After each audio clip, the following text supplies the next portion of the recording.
Hi everyone, and welcome to another video. Today I'm doing a walk-around of the CFMOTO UForce U10 Pro Highland. I attended a nearby power sports show recently, and the Highland was high on my list of machines that I wanted to take a look at. Subscribers of my channel are probably familiar with the video I recently did comparing the UForce to a Defender Limited. I had a lot of people asking me what I thought about the build quality and the interior of the UForce compared to other similar machines, but until now, I hadn't had the chance to actually see one in person.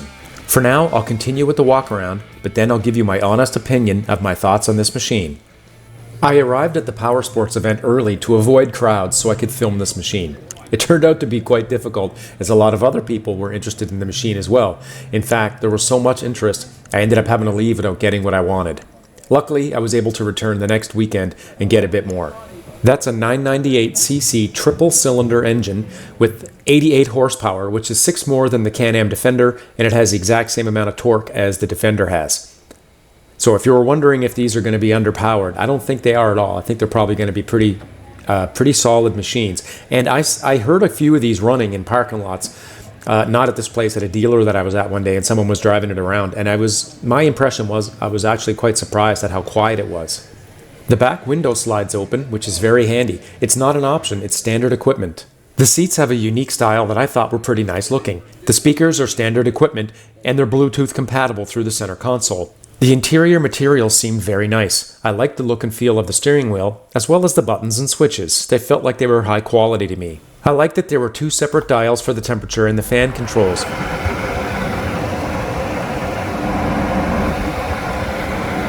And the fan felt powerful and would probably warm or cool the cab pretty quickly.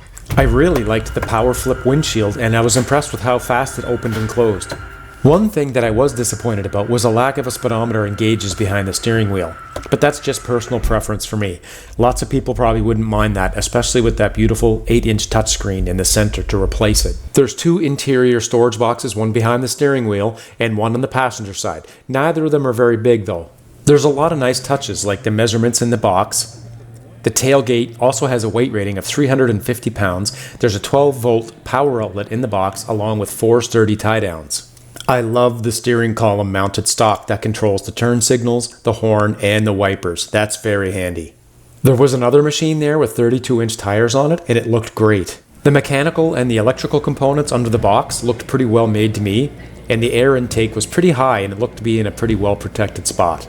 Only time will tell for sure how durable these machines are going to be in the long haul, but after a quick look underneath and look at the suspension components, everything seems to be very well built to me. They seem to be very sturdy, and the bars are pretty thick and seem to have really nice welds on them. There appears to be basic plastic protection underneath. You can get HDPE skid plates ordered through CFMOTO for about $800, I believe, on their website. So overall, I'm very impressed with the build quality and the fit and finish of the UForce Pro Highland. CFMOTO is clearly focused on being a key player in the North American off-road market. When you consider the price of the machine, the solid warranty, and all the included features, I think they're definitely worth a try. I think the UForce Highland is a great looking machine, and is probably one of the nicest looking ones in the market in that segment. And I also like the features that they include that other brands don't, like the stylish LED headlights in the taillights, the power flip glass windshield, turn signals, horn, 4-way flashers, side mirrors, stereo, 8-inch touchscreen with Apple CarPlay but no Android Auto, and the sliding rear window. Is it perfect? Of course not, nothing is. But here are a list of things you may want to consider if you're comparing this to something else, like say a Can-Am Defender. The Highland is the same width as the Defender, but it has a 4-inch lower roofline, and it's 9 inches shorter overall, and it has a slightly smaller dump box. That could be a positive or a negative, depending on your needs. The fact that it's more compact I think would be beneficial if you do a lot of trail riding through tight trails. The interior of the Defender definitely seems roomier to me, and the seats seem a bit more comfortable, but those in the Highland are still very nice and very comfortable. The interior storage of the Defender is much better though. The 2 glove boxes in the Defender are larger, and the Defender has a ton of underseat storage that the Highland doesn't have at all. So if interior cab storage is a big concern for you, that's something to consider.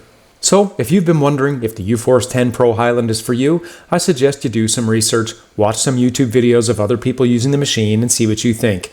There's not a lot of Highland Pro videos out there yet, but there are several UForce Pro videos.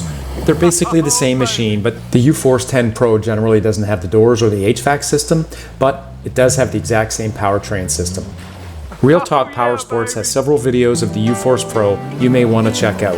As always, thanks for watching, everyone. If you found this video useful, please hit the like and subscribe button. It's a small way that you can help me out on YouTube.